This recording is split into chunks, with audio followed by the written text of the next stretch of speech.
और यहाँ से शुरू होता है हमारे कोर्स का chapter 13 what is ledger and group in Tally ERP9। पिछले चैप्टर में हमने वाउचर के बारे में सीखा था। उम्मीद करता हूँ कि आपको वो चैप्टर अच्छे से समझ में आया होगा। अगर आपने वो चैप्टर अभी तक नहीं देखा तो लिंक इस वीडियो के डिस्क्रिप्शन में मिल जाएगी और इस चैप्टर में हम लेजर और ग्रुप के बारे में समझेंगे। टैली ERP9 में लेजर क्या होते हैं और उनकी क्या और कहां पर जरूरत पड़ती है और साथ में ग्रुप को भी जानेंगे। तो शुरू करते हैं लेजर के साथ। Let's begin.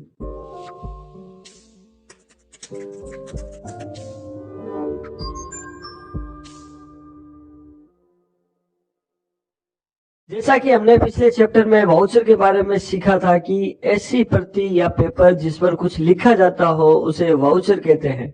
डिटेल में जानने के लिए आप मेरा वो वीडियो देख सकते हैं। तो अब चलते हैं फिर से पुराने जमाने में और एक वाउचर उठाते हैं जिसमें जो भी उधार माल बेचा जाता है उसको लिखा जाता है। मान लीजिए कि वो उधारी का एक वाउचर है या उधारी का एक रजिस्टर है। अब उस वाउचर या रजिस्टर में रोजाना होने वाली उधारी लिख रहा हूं कुछ इस तरह से, जैसे 5,000 रुपए का उधार माल बेचा 25/10/2019 को, 4500 रुपए का उधार माल बेचा 28/10/2019 को और 5,200 रुपए का उधार माल बेचा 14/11/2019 को। अब यहाँ पर सवाल ये है कि मुझे कैसे पता चलेगा कि ये जो मैंने उधार माल बेचा है वो किसको बेचा है। मैंने इस वाउचर में ये तो लिख दिया कि कब और कितने रुपए का उधार माल बेचा, लेकिन ये नहीं लिखा कि किसको बेचा।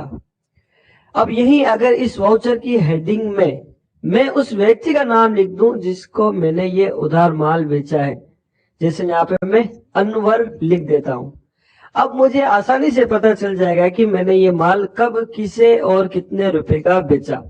तो इसे ही कहते हैं लेजर यानी खाता खोलना। तो बिल्कुल इसी तरह टैली ERP9 में जब भी किसी भी वाउचर में एंट्री करते हैं तो खाता खोलना पड़ता है, जिसे टैली की लैंग्वेज में कहते हैं लेजर क्रिएट करना। अब मान लीजिए कि मुझे टैली में एक एंट्री करनी है, अनवर को 25/10/2019 को 5,000 रुपए का उधार माल बेचा। अब टैली ERP9 तो किसी भी अनवर को नहीं जानता, आपको ये टैली को बताना पड़ेगा कि अनवर कौन है। तो उसके लिए यहाँ पर आपको अनवर का एक लेजर क्रिएट करना पड़ता है ताकि अनवर के नाम से उधार माल की एंट्री की जा सके। अब टैली ERP9 में कब और कहां पर लेजर बनाया जाता है वो हम आगे के चैप्टर में सीखेंगे।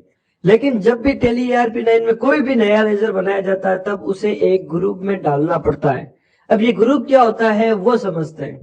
देखिए, जैसा कि हमें नाम से ही पता चल रहा है कि ग्रुप का मतलब होता है समूह। ग्रुप को मैं आपको एक एग्जांपल के द्वारा क्लियरली समझा देता हूं कि मान लीजिए कि आपके सामने इंडिया, ऑस्ट्रेलिया और श्रीलंका के 11 खिलाड़ी एक साथ घुल मिलकर खड़े हैं और अगर मैं आपसे पूछूं कि बताओ इसमें इंडिया का खिलाड़ी कौन है, ऑस्ट्रेलिया का खिलाड़ी कौन है और श्रीलंका का खिलाड़ी कौन है, तब आप एक एक करके बताओगे कि एक ये इंडिया का खिलाड़ी है और एक ये और एक ये। इसी तरह ऑस्ट्रेलिया के ये खिलाड़ी है और श्रीलंका के ये खिलाड़ी है। तो आप एक एक करके उन खिलाड़ियों को पहले पहचानोगे और फिर बताओगे। अब यही मान लीजिए कि ये तीनों टीम के खिलाड़ी 3 अलग अलग ग्रुप बना के अलग अलग खड़े हों और तब मैं आपसे पूछूं कि बताओ कि इसमें इंडिया का खिलाड़ी कौन है और ऑस्ट्रेलिया का कौन है और श्रीलंका का खिलाड़ी कौन है।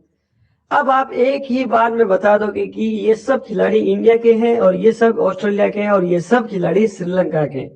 तो ये होता है ग्रुप और ग्रुप का फायदा। बिल्कुल इसी तरह ही टैली ERP9 में ग्रुप का यूज होता है। अब व्यापार में कुछ लोग ऐसे भी होंगे जो हमसे उधार माल लेके जाएंगे और हम भी किसी से उधार माल लेके आएंगे। व्यापार में कुछ खर्चे भी होंगे और व्यापार में कुछ इनकम भी होगी। तो इन सभी अलग अलग तरह के व्यवहार को अलग अलग रखने के लिए सबके नेचर के हिसाब से टैली ERP9 में अलग अलग ग्रुप होते हैं।